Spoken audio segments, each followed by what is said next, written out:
The phrase that bothers me most in this reference document is one that is supposed to sound reassuring. The president now has more options. That sounds like competence. It sounds like readiness. It sounds like discipline.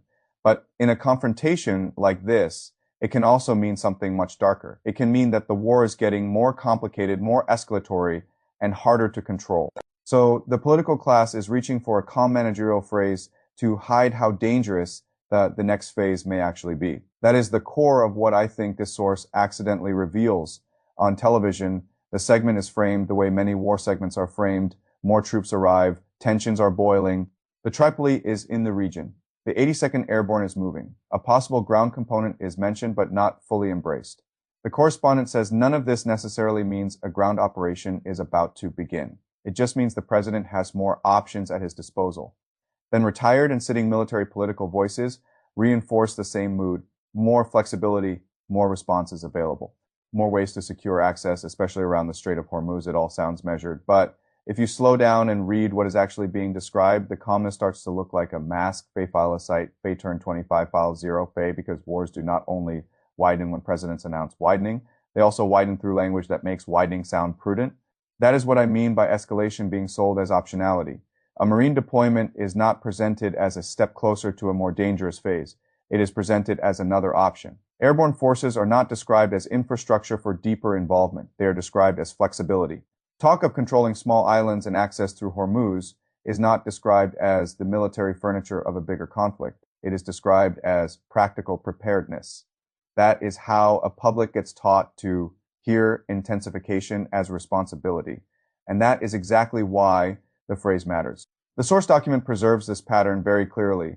The same segment that insists these deployments merely expand choice also places them next to speculation about ground operations, active strikes, maritime choke points, Iranian mockery of Trump's incoherence, and direct arguments about the strategic meaning of the Strait of Hormuz.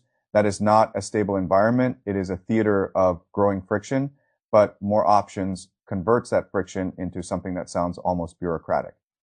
The emotional work of the phrase is to lower the temperature of what is actually a higher temperature reality. Fei file site Fei turn 25 file 0 Fei. This is why I think the Iranian reaction in the source is more analytically useful than it may first appear. The IRGC spokesman mocks Trump for speaking of negotiations one moment and then managing the war the next. The Iranian parliament speaker says America's objective appears to be opening Hormuz. Then immediately points out that Hormuz was open before the bombing campaign. In other words, Tehran is not only rejecting Washington's position, it is targeting Washington's vocabulary. It is saying your language of management restoration is dishonest. It is saying you are helping create the danger and then using the danger to justify more force. That is a very sharp counter frame, and it becomes more potent every time American television keeps insisting that extra deployments are simply about expanded presidential discretion.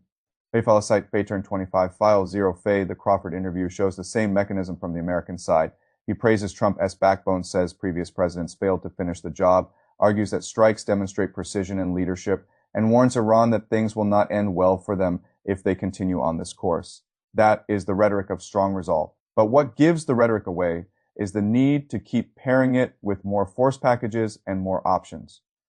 If the war were genuinely staying within a narrow band, this much reinforcement would not need to be so visible. The visibility itself is the clue.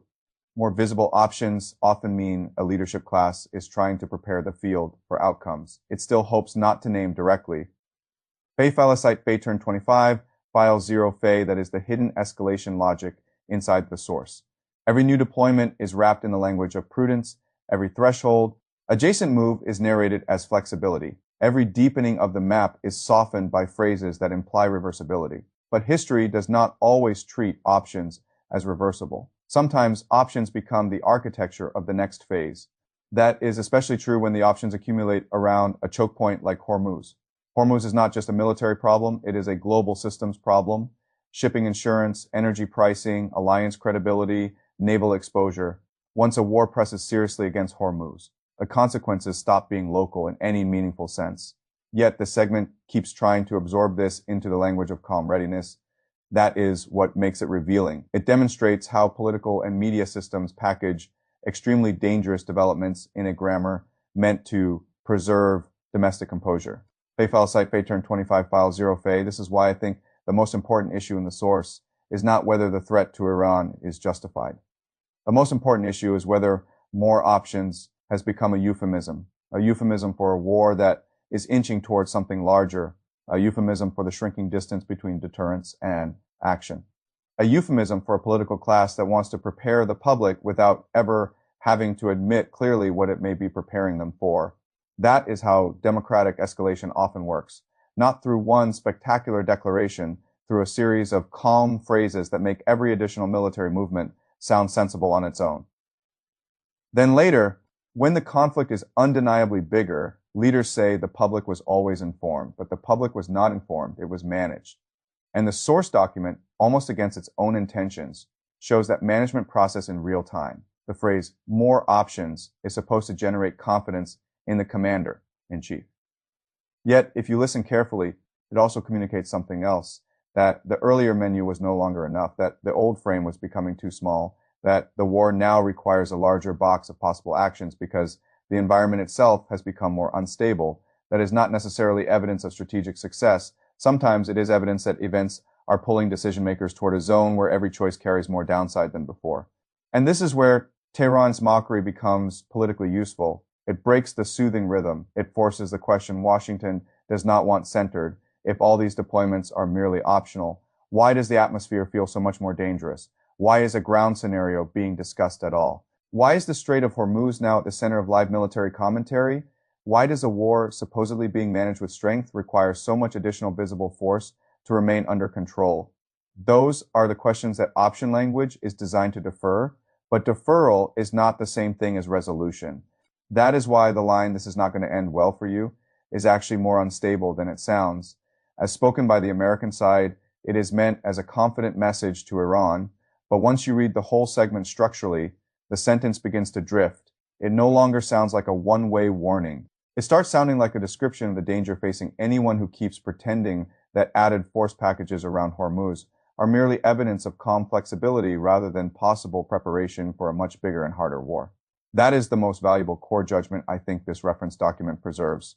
The issue is not only whether the U.S. is warning Iran over the Strait of Hormuz. The issue is that Washington's language of optionality may now be functioning as a political shield that makes escalation sound orderly, reversible, and professionally managed, right up until the moment it no longer is. More options can mean more power, but in a crisis like this, more options can also mean fewer safe exits, and when a presidency keeps selling larger war architecture as flexibility, it may wake up too late to discover that the public heard choice while history recorded commitment.